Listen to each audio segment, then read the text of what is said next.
So we have a number of our distinguished alums, and you'll be right next to the Honorable Johanna Hayes. All right, So all right. you'll be right next I'm to in good her. company. You are in good company. So on behalf of the Hispanic Student Union, we'd like to say how proud we are of you. We recognize your advocacy on behalf of our community, on-campus community, and our Waterbury community as well. And we appreciate what you've done statewide. You are a perfect example of what our club represents, and we would like you to know that we will forever have you in our hearts. Gracias por todo y que Dios le bendiga. Okay. Muchas gracias. Thank you. It's like Cooperstown, G. It's like Cooperstown. There we go. Right.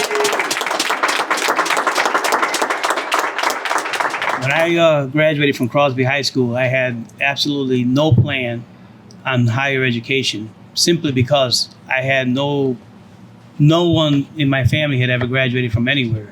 So high school was my ceiling. And I honestly, I've said this openly many times, I was not the most dedicated high school senior at Crosby High School. We just did enough to get by.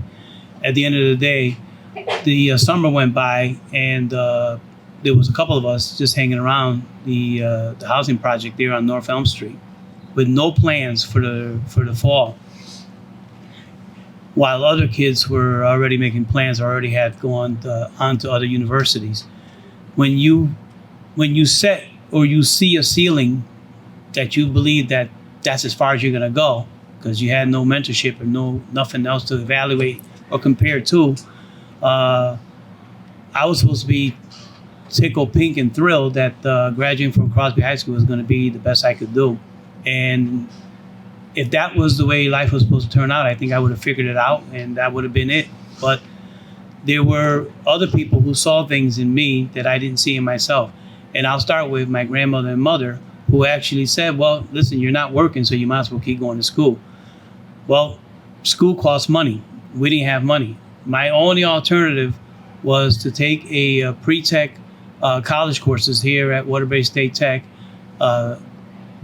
way back when. And I've been out of college now for 43 years. And way back then, what pre-tech meant was that if I was good enough to get out of those pre-technical courses, they would then accept me into the college. That was the best I could do. But two things happened. I figured out that I have to figure out a way to fund this, number one. And thank God for the financial aid programs that I was able to get. Once I got here, I would figure out how to stay here, but I had to get here. And then the second thing was I realized that they pretty much told us that almost everybody in that pre-technical class was not going to make the college, regular college. And I hate to say it, but they were right. There was only 7 people out of 31 people that I started with that actually entered into the school. And of the 7, only 4 of us graduated 2.5 years later. And North Valley Community College was my lifesaver. I give credit to God and to the family that saw in me more than I could see in myself, because my thought was we're just going to play basketball and baseball forever, and I'm going to be the next Clemente, and that's the end of the story. But it doesn't work that way. Life happens.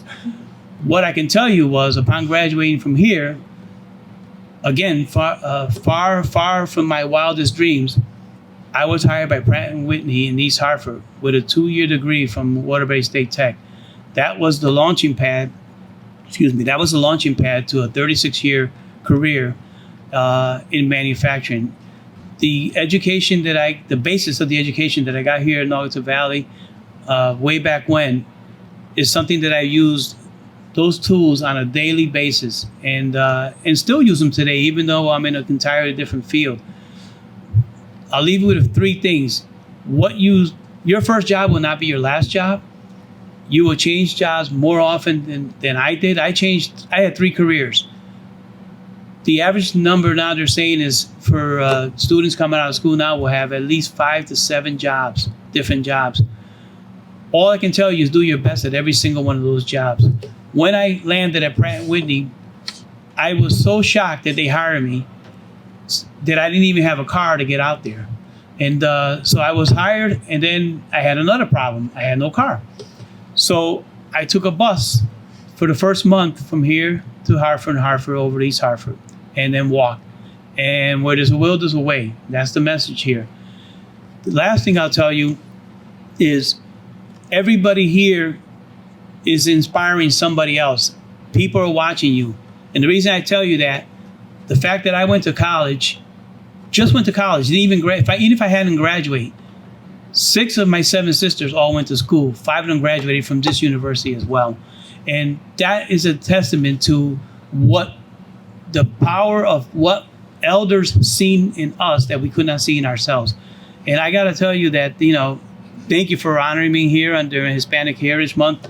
I wear my Puerto Rican pride on my shoulder every day. I talk about Hispanic heritage probably more than the month they give me. I think all 12 months. I take all 12 months.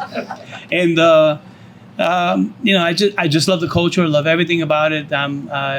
In Hartford, they call me Mr. Puerto Rico, and I say thank you. And one thing that we always say to our elders is we say thank you in English, but we say bendición to all our elders, and we ask that of everybody. And I ask that of you today. Bendición, thank you very much for what you've done for me. Thank you.